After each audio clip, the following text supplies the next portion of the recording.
ETF index mutual funds నేర్చుకుని stock మార్కెట్లో రాణించాలనుకుంటున్నారా? వెంటనే ఈ నెంబర్కి కాల్ చేయండి.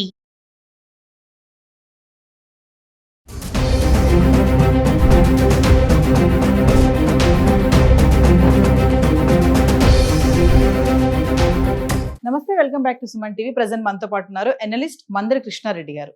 నమస్తే సార్. నమస్తే అమ్మ. సార్, బంగారం ధరలు చూసుకుంటే మనం చాలా వీడియోలో మాట్లాడుకుంటున్నాము. 40,000 ఉన్నప్పటి నుంచి మాట్లాడుతున్నట్టున్నాం సార్. మరి ఈరోజు చూసుకుంటే అసలు కొనేటట్టే లేదు. 1,50,000 పైకి వచ్చేసింది బంగారం ధర. మరి అసలు ఈ టైంలో ఇన్వెస్ట్మెంట్ చేసే వాళ్ళ సంగతి ఏంటి? అసలు ఎందుకు ఇంతలా పెరుగుతుంది? మరి పడే ఛాన్స్ ఏమైనా ఉన్నాయా లేదా అంటే ఒక్కసారి వివరాల్లోకి వెళ్తే. బంగారం ధర రోజు రోజుకి పెరగడం లోపల ప్రధాన కారణాలు ట్రంప్ విధానాలు. ట్రంప్ ఏ రాత్రి ఏ నిర్ణయం తీసుకుంటాడో తెలియని పరిస్థితి. ప్రపంచాన్ని అంతా వణికించే ప్రయత్నం చేస్తాడు. కొన్ని దేశాల నుంచి ప్రధానమంత్రుల్ని కుటుంబంతో సహా ఎత్తుకొచ్చే ప్రయత్నం చేస్తాడు. కొన్ని దేశాల మీద యుద్ధం ప్రకటించాడు. గ్రీన్లాండ్స్ అనే ద్వీపం అది యూరోపియన్ యూనియన్కి సంబంధించింది. డెన్మార్క్ దాని మీద పూర్తి అధికారాలు కలిగి ఉంది. ప్రపంచంలోనే అతిపెద్ద ద్వీపం అది. దాన్ని కబలించడానికి ఇప్పుడు ప్రయత్నాలు చేస్తుంది. యూరోప్ మొత్తం దాన్ని యూరోపియన్ యూనియన్ అంతా కూడా దాన్ని వ్యతిరేకించి సుమారు 40 దేశాలు దాన్ని వ్యతిరేకిస్తుంది. ఆ 40 దేశాల మీద వ్యతిరేకించిన వాళ్ళ మీద 10% నుంచి టారిఫ్ మొదలుపెట్టాడు. పెంచి 50% దాకా వేస్తాను, 500% దాకా వేస్తాను బెదిరిస్తూ ఉన్నాడు. ఇలా ప్రపంచాన్ని అంతా కూడా అల్లకల్లోనే చేసేస్తున్నాడు. చివరికి ట్రంప్ తీసుకునేటువంటి విధానాల వల్ల వేరే దాంట్లో పెట్టుబడి పెట్టాలంటే భయపడుతున్నారు జనాలు. షేర్ మార్కెట్లో పెట్టాలన్నా, పరిశ్రమల్లో పెట్టాలన్నా ట్రంప్ ఎప్పుడు ఏ రకమైనటువంటి నిర్ణయం తీసుకుంటాడో తెలియదు కాబట్టి అవన్నీ కూడా ఒకేసారి కుప్పగూలిపోయే ప్రమాదం ఉందనేది భయపడుతున్నారు. రెండోది, అమెరికా లోపల రిజర్వ్ బ్యాంక్ ఆఫ్ ఇండియా ఏదైతే ఉందో వడ్డీ రేట్లు తగ్గించడానికి సిద్ధపడింది. వడ్డీ రేట్లు ఎప్పుడైతే తగ్గిస్తారో అప్పుడు ఏమవుతుందంటే డాలర్ విలువ పడిపోతుంది. డాలర్ విలువ పడిపోయినప్పుడు ఆటోమేటిక్గా బంగారం రేటు పెరిగే అవకాశాలు ఉంటాయి. స్టాక్ మార్కెట్ పెట్టుబడి పెట్టడం కానీ వేరే వాటిలో పెట్టుబడి పెట్టడం కానీ జనం ఇష్టపడలేదు. రియల్ ఎస్టేట్లో కూడా జనం ఇష్టపడలేదు. ఎందుకంటే రియల్ ఎస్టేట్లో కూడా పరిస్థితి ఎట్లా ఉన్నాయంటే చైనా రియల్ ఎస్టేట్ మొత్తం కుప్పగూలిపోయింది. అలాగే భారతదేశంలో కూడా ఎప్పుడైతే ఐటీ రంగం దోలాయమాన పరిస్థితి ఏర్పడిందో, ఏఐ విపరీతంగా రావడం, లక్షల ఉద్యోగాలు తీసేయడం, ఎవడి ఉద్యోగం ఎప్పుడు ఊడిపోతుందో తెలియకపోవడం వల్ల ఇంతకుముందు ఐటీ పరిశ్రమే రియల్ ఎస్టేట్ని కాపాడుకుంటూ వచ్చింది. ఇప్పుడు ఐటీ పరిశ్రమ ఎప్పుడైతే ఇబ్బందులు పడిందో రియల్ ఎస్టేట్ పరిస్థితి అంతకన్నా ఎక్కువ ఇబ్బందులు పడింది. ఇక దేని మీద పెట్టుబడి పెట్టాలి? జనానికి ఉన్న ఏకైకమైనటువంటి సాధన ఏంటంటే బంగారం. ఈ బంగారం మీద పెట్టుబడి పెట్టినట్టయితే 100% సేఫ్గా ఉంటుంది, పెరిగేదే కానీ తగ్గదు. రేపు ఎప్పుడైనా కావాలంటే క్షణాల లోపల దాన్ని మనం ఏ బ్యాంకులోనే పెట్టుకొని డబ్బులు తెచ్చుకోవచ్చు అని సామాన్య మానవుడి దగ్గర నుంచి ఆలోచించే పరిస్థితి ఏర్పడింది. ముఖ్యంగా భారతదేశం లాంటి దేశం, ప్రపంచంలో అత్యధికంగా గోల్డ్ ఉపయోగించే దేశం ఏంటంటే చైనా. చైనా తర్వాత ఏంటంటే భారతదేశం అతిపెద్ద దేశం.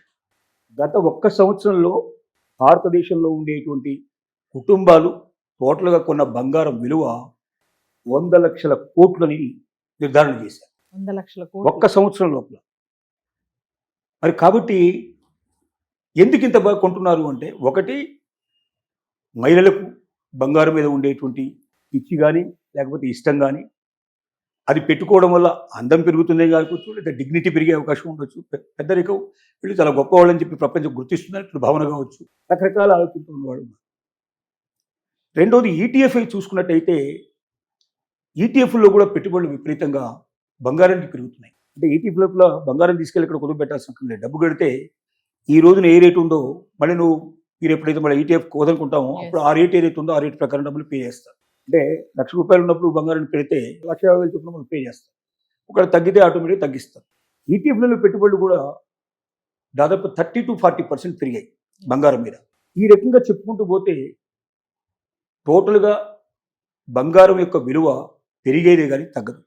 ఈ సంవత్సరం చివరి దాకా తీసుకుంటే ఇంకొక 40% to 50% పెరుగుతుంది అనేది ఆలోచన. అంటే ఇప్పుడు 1,50,000 ఉంది, 3 లక్షల రూపాయలు అయినా ఆశ్చర్యపడాల్సిన అవసరం లేదు అనేది నిపుణులు చెప్తున్నటువంటి మాట. కాబట్టి బంగారం ఇంకా పెరిగేదే తప్ప తగ్గదు. అప్పులు చేయకుండా డబ్బులు ఉంటే బంగారం మీద పెట్టుబడి పెట్టడం తప్పేమీ కాదు. అది అన్ని రకాలుగా సురక్షితమైనటువంటి. రెండోది, బ్లాక్ మనీ కూడా చాలామంది ఏం చేస్తున్నారంటే బంగారంలోకి మార్కెట్ ప్రయత్నం చేస్తున్నారు. ఇంతకుముందు రియల్ ఎస్టేట్లో పెట్టేవాడు, ఇప్పుడు రియల్ ఎస్టేట్ మీద నమ్మకాలు తగ్గిపోయినాయి కాబట్టి బంగారం మీద పెడుతున్నారు. మరి బ్లాక్ మనీ బంగారంలో పెట్టాలంటే ఎట్లా అనేది చాలామంది, దానికి రకరకాల మార్గాలు లా మేకింగ్ ఎట్లా ఉంటుందో లా బ్రేకింగ్ కూడా అట్టగా ఉంటుంది సిచ్యువేషన్ ఇండియా లోపల. దాని బంగారం దొంగతనంగా తీసుకొచ్చి అమ్మేటువంటి వాళ్ళు రకరకాలుగా ఉండేవాళ్ళు ఉన్నారు, కొనుక్కునే వాళ్ళు ఉన్నారు, అలా రకరకాలుగా ఆలోచన చేసేవాళ్ళు కూడా ఉన్నారు. ఏది ఏమైనప్పటికీ బంగారం రేటు పెరిగేదే, మధ్య మధ్య తగ్గినా 2 రోజులు 3 రోజులు వారం రోజులు తగ్గొచ్చు, కానీ పెరగడం ఖాయమనే విషయం మాత్రం ఇప్పుడు క్లారిటీ వచ్చేసింది. ఎస్. ట్రంప్ ఉన్నంత కాలం బంగారం రేటు పెరిగినట్టే లెక్కేసుకోవాలి. ప్రపంచం అలజడిలో ఉన్నంత కాలం బంగారం రేటు పెరిగిందనే లెక్కేసుకోవాలి. కాబట్టి ప్రతి మహిళ ప్రతి కుటుంబం జాగ్రత్తగా ఆలోచించి డబ్బు మీ దగ్గర ఉంటే భవిష్యత్తు కోసమైనా సరే బంగారం కొనుక్కోవచ్చు. అప్పులు చేసి మాత్రం కొనకండి. దాని మీద వచ్చే వడ్డీ ఏదైతుందో దీనికి సరిపోకపోతే రేపు పొద్దున అన్ని రకాల నష్టపోయే అవకాశాలు ఉన్నాయి. ఎస్.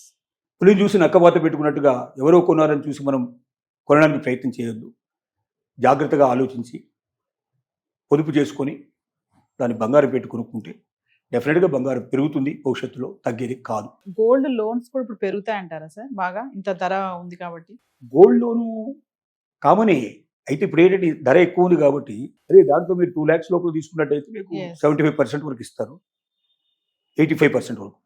అదే ఒకవేళ 5 lakhs లోపల తీసుకున్నట్టయితే మీరు 75% వరకు ఇస్తారు. ఇంకా అంతకన్నా తీసుకున్నట్టయితే అది ఆటోమేటిక్గా కొద్దిగా తక్కువ ఇస్తారు. అంటే టోటల్ రేట్ లోపల అంత పర్సెంటేజ్ తగ్గించుకొని ఇస్తారు. ఎప్పుడైనా ఇంకా గోల్డ్ ఎప్పుడైనా పెట్టుకోవచ్చు. మనం బ్యాంకుల్లో పెట్టుకోవచ్చు, అలాగే ప్రైవేట్ వాటిలో కూడా పెట్టుకోవడం. ముత్తూట్ ఫైనాన్స్ లాంటివి చాలా ఉన్నాయి, అవన్నీ కూడా గవర్నమెంట్ రికగ్నైజ్లే కాబట్టి గోల్డ్ ఎప్పుడైనా ఇక్కడ పెట్టుకోవడం తీసుకోవడానికి అవకాశాలు ఉన్నాయి. సార్, ప్రపంచంలో ఎక్కడ ఏ జరిగినా ఏ మార్పు వచ్చినా దాని ప్రభావం అనేది బంగారం మీద చూపిస్తుంది కదా సార్? డెఫినెట్గా, అంటే అంతర్జాతీయ ప్రమాణాల్లో కూడుకున్నట్టు అలజడితో కూడుకున్నట్టు సమస్యలతో ఒకవేళ అలజడులు తగ్గిపోయి అంత ప్రశాంతమైన వాతావరణం ఏర్పడితే ఆటోమేటిక్గా గోల్డ్ రేట్ తగ్గిపోయే అవకాశాలు ఉంటాయి. కానీ ఇప్పుడున్న పరిస్థితుల్లో ట్రంప్ ఉన్నంత కాలం, ట్రంప్ అంటేనే అలజడి, సెన్సేషన్ క్రియేట్ చేయాలనుకుంటున్నాడు, ప్రపంచానంతా తన చేతిలోకి తెచ్చుకుని గుత్తాధిపత్యం చేయాలనుకుంటున్నాడు, Yes. బెదిరిస్తున్నాడు, భయపెడుతున్నాడు. ఇలాంటి పరిస్థితుల్లో ప్రశాంతమైన వాతావరణం ఎక్స్పెక్ట్ చేయడం అనేది అసాధ్యమైన విషయం. బంగారం పెరగాల్సిందే, పెరిగి తీరాల్సిందే, ఇంకొక మార్గం కనబట్టలేదు. Thank you sir.